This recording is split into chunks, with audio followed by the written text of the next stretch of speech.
Erling, congratulations. You've won the Footballer of the Year award. I don't know if you've seen the main room, but there's 75 years of history there, some of the greatest players who've played in this country.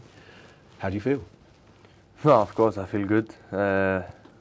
Special moment, of course, when I knew it a couple of weeks ago. And yeah, to be here today is a nice thing, and I look forward to the night.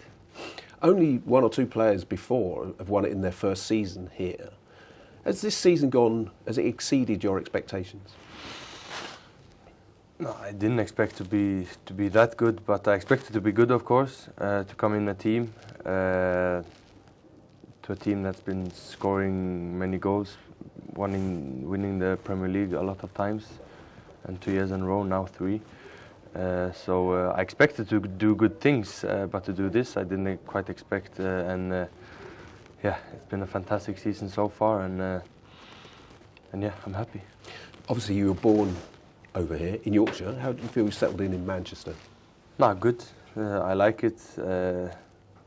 I'm enjoying on and off the pitch, and yeah, I'm enjoying my life. Now the Premier League title's in the bag, we know that. Got the FA Cup final coming up, and then the Champions League final coming up after that. A historic treble is possible.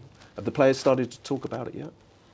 Of course, everyone knows, everyone knew it even a couple of months ago that it was possible, and everyone knows now that it's possible, and I will do everything I can to make it possible. That's would be a big dream, and yeah, it's 2 finals left, so we'll see in the end. And of course the only other team to do that is from the other side of Manchester, the red side, and they've got you in the cup final next week. Could that be an extra incentive for them? Is that something, or even could it be an added bonus for you if you beat them en route to that treble? It's gonna be, they're gonna be want to do everything they can to not make us win this final. Of course, it's a final. It's living its own.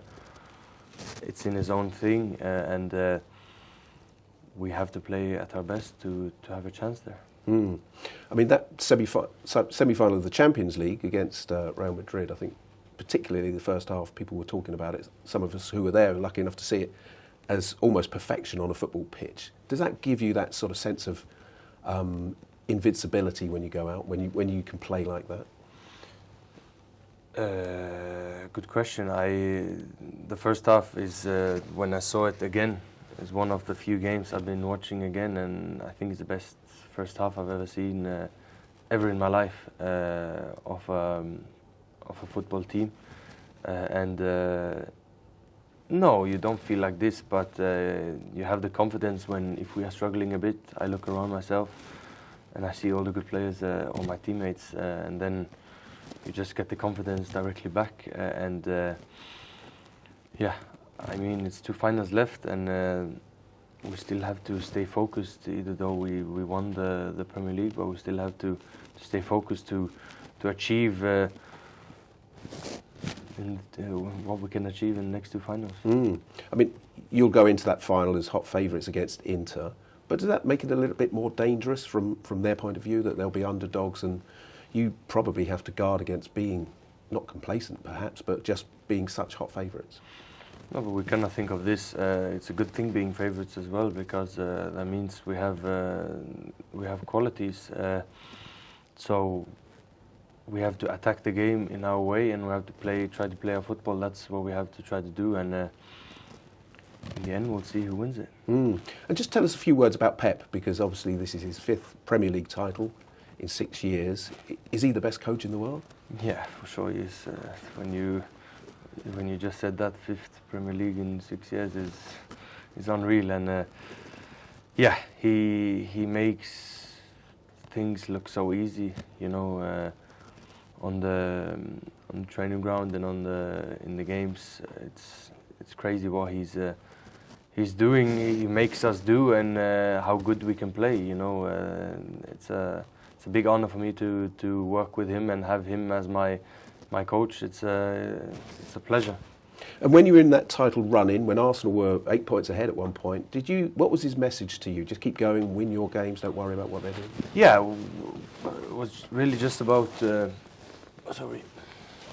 It's really just about taking game by game, to be honest, and to focus on what we can focus about. You know, I don't like to focus about in the future or in the past. I like to live in the moment, and I like to take game by game exactly what he said we were going to do, and that's what we did. And we focused, and we achieved exactly what we wanted to achieve, and in the end, it's unreal what we did, being behind the whole season and just in the end just come like a unit together was amazing, and also an amazing feeling. And you mentioned some of your teammates earlier, their support. Kevin De Bruyne was in the top 5 for this award as well. And you've got players like Jack Grealish who've now really hit the stage in a big way after maybe a quiet first season. Some big characters in that dressing room, aren't they? What's the vibe? What's the mood? No, the vibe is fantastic. I really enjoy myself. I have a lot of friends. We joke a lot. We enjoy a lot in the locker room and on the pitch. So yeah, I'm really enjoying it. And there's so many good guys in the team as well, and that also helps on.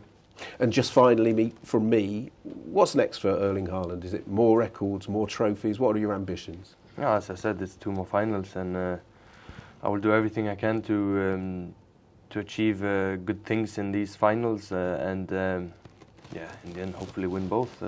That's what I will try to achieve. Fantastic. Well, enjoy your night. Thank you.